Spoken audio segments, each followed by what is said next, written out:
5 साल गुजरेगा तो इन्हीं का, हम लोग तो कांग्रेस को छोड़ नहीं सकते हैं बाबू, चाहे जो भी हो जाए। ये कौन सा कमिटमेंट है? हाँ नहीं, कमिटमेंट हम लोग का कांग्रेस ही है, कांग्रेस में रहेंगे ही। कम से कम विधायक महोदय सामने आए तो सही, हमारी समस्याओं को सुने कि हमारी क्या समस्या है, हमें किस चीज़ों की ज़रूरत है।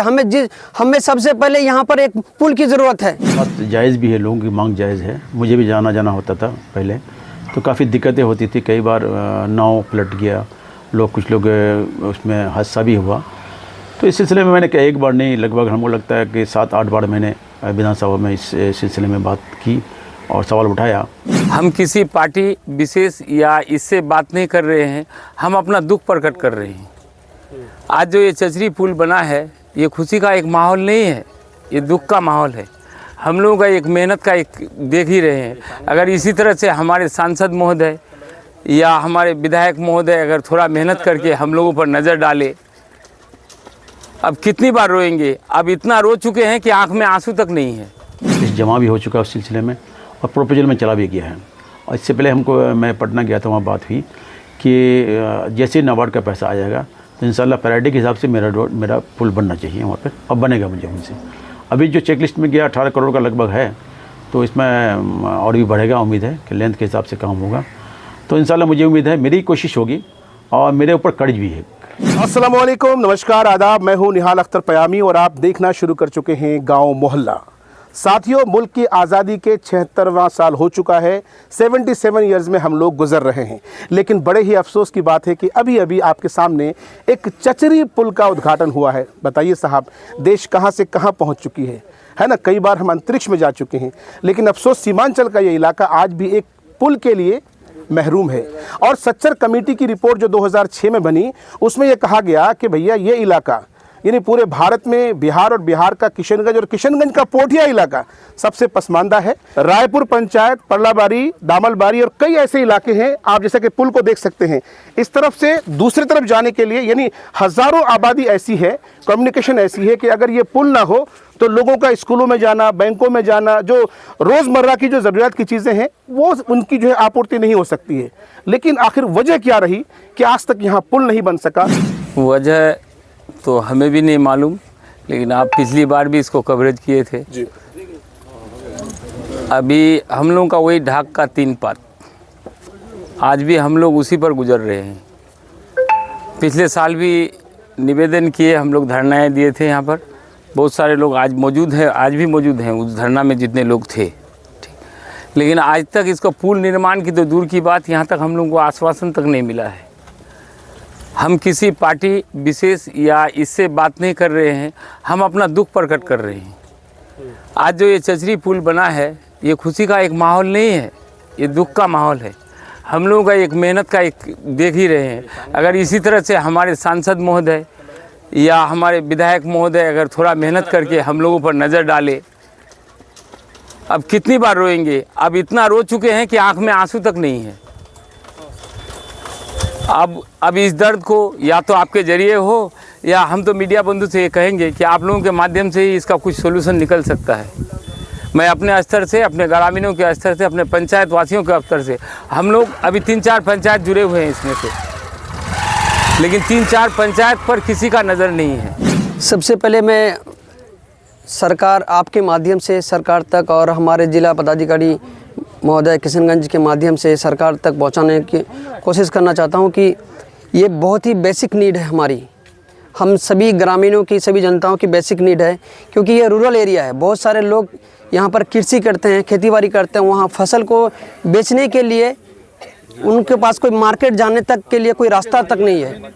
जो और उससे भी बेसिक नीड है, जैसे हमारे मतलब उस पर लगभग 7-8 पंचायत है, वहाँ के बच्चों को शिक्षा ग्रहण करने के लिए, अच्छी कोचिंग करने के लिए आज भी जान को हथेली पर रख के नाव में चढ़ के जब फ्लड सिचुएशन होता है उस वक्त भी इस पर आना पड़ता है, क्योंकि कोचिंग, स्कूल, बैंक वगैरह इसी साइड में है, रायपुर पंचायत में है।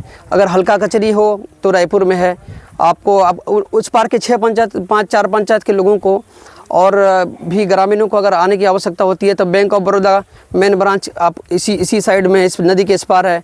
हल्का कचरी वो भी इस पार है। आपका क्या बोलते हैं पोस्ट ऑफिस भी इसी पार है। लेकिन मैं ये कह रहा हूँ कि फिर बरसात आई, फ्लड सिचुएशन आया, पूरा पुल उखड़ गया, फिर इस बार हम लोग मेहनत करके फिर पुल बनाए, फिर यही तो कब तक हम लोग ऐसे करेंगे। तो हम लोग देखिए डीएम के पास लिख के दिए, विधायक के पास बार बार गए, सांसद महोदय के पास भी गए, लेकिन सब आश्वासन मिल रहा है, लेकिन हो कुछ नहीं रहा है। तो इसलिए हम लोग आप मीडिया वालों को भी कहे बार बार कि हमारी आवाज़ को पहुंचाइए, सोशल मीडिया के थ्रू से आप अपने तरफ से आप हमें बताइए कि आप हमारे लिए क्या कर सकते हैं। यहाँ पे बहुत सारा परेशानी है, इसलिए हम लोग एक तो कमेटी बनाए, पुल निर्माण संघर्ष कमेटी। अगले बार भी उसी सबको लेके बैठे, पुल बनाए, तो उद्घाटन भी किए, यहाँ धरना भी दिए, और इस बार भी हम लोग सबके सहयोग से ये चचरी का पुल दिए। क्यों दे रहे हैं कि इस बार 5-6 पंचायत का आदमी बहुत सारा परेशानी में है, नाव से आना जाना करने में बहुत तकलीफ हो रहा है। तो इसलिए हम लोग सोचे कि नहीं ये पुल हो जाएगा तो थोड़ा सुविधा तो होगा। और एमपी साहब को भी बोले हैं, वो एमएलए साहब को भी बोले हैं, वो बोला कि नहीं हो जाएगा पुल, आप लोग टेंशन मत लीजिए, हो जाएगा। हम लोग इसके लिए गए थे, विधायक के पास विधायक जी से मिले भी हैं, और विधायक जी हम लोग को आश्वासन दिए हैं कि ये सब चीज़ डीपीआर तैयार हो गया है, इसका अब ये टेंडर में जाने वाला है। हाँ, लेकिन ये बात मतलब पिछले 7-8 महीने से सुन रहे हैं, अभी तक हम लोगों को वो टेंडर कहाँ डलेगा, कौन डालेगा, अभी तक कुछ खबर नहीं है। देखिए अभी ने बात चचरी पुल की बात जहाँ आई, तो हमको लगता है कहीं ना कहीं मेरे विधानसभा में एक ही पुल है जो जहाँ चचरी का मामला है, वो खरखड़ी पुल है डोक नदी पर। और ये बात जायज़ भी है, लोगों की मांग जायज़ है। मुझे भी जाना होता था पहले, तो काफ़ी दिक्कतें होती थी, कई बार नाव पलट गया, कुछ लोग उसमें हादसा भी हुआ। तो इस सिलसिले में मैंने कहा एक बार नहीं, लगभग हमको लगता है कि 7-8 बार मैंने विधानसभा में इस सिलसिले में बात की और सवाल उठाया। तो खैर जो भी हो, आपको लगता है कि मेरे पास शायद मैं आपको देने जा रहा हूँ जो चेकलिस्ट जमा भी हो चुका है उस सिलसिले में, और प्रोपोजल में चला भी गया है। और इससे पहले मैं पटना गया था, वहाँ बात हुई कि जैसे नाबार्ड का पैसा आ जाएगा तो इंशाल्लाह प्रायोरिटी के हिसाब से मेरा पुल बनना चाहिए वहाँ पे, अब बनेगा मुझे उनसे। अभी जो चेकलिस्ट में गया 18 करोड़ का लगभग है, तो इसमें और भी बढ़ेगा, उम्मीद है कि लेंथ के हिसाब से काम होगा।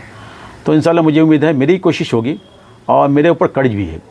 अच्छा, अवाम की तरफ से एक अवाम का ये कहना है कि पिछले 6-7 महीने से हमें आश्वासन मिल रहा है, पुल नहीं मिला है। देखिए मैं आपको अपने बताता हूँ, मैंने चुनाव में कोई आश्वासन किसी को नहीं दिया। मैंने चुनाव में मैंने कहा कि फलाना काम कर दूँगा, इसलिए मुझे वोट दीजिए। चुनाव के बाद मैं गया था वहाँ पर, मैंने आश्वासन दिया उनको कि मेरी कोशिश होगी कि इंशाल्लाह मेरे अपने डिजम में कम से कम शिलान्यास कर सकूँ उस ब्रिज का, और जब अगर शिलान्यास हो जाएगा तो मेरे ऊपर भी एक कर्ज समझिए बोझ है ऊपर, तो ये मेरे ऊपर से हट जाएगा। और कौन नहीं चाहेगा, कोई भी हर नेता जो हैं प्रतिनिधि वो चाहते हैं कि उनके हाथ से कोई काम हो, तो जाहिर सी बात है पब्लिक से ज़्यादा हम लोग को खुशी होती है कि मेरे हाथ से ही काम हुआ। क्या खरखड़ी की अवाम को 2025 से पहले पुल पर से गुजरने का सौभाग्य होगा? इंशाल्लाह, मैं इंशाल्लाह बार बार बोल रहा हूँ कि इंशाल्लाह मेरी कोशिश है। प्रायोरिटी के हिसाब से कुछ उसके अलावा 1-2 पुल और भी है, मझिया में एक पुल का मामला है, इसमें मैं लगा हुआ हूँ, लेकिन गवर्नमेंट मेरी सरकार भी नहीं है, हम लोग अपोजिशन में है। जहाँ तक होगा माननीय मुख्यमंत्री से बात हुई है हमको इस सिलसिले में, तो उन्होंने कहा कि भाई नाबार्ड में पैसा जैसे ही आएगा इंशाल्लाह प्राथमिकता के हिसाब से उस ब्रिज को बनाने की कोशिश होगी।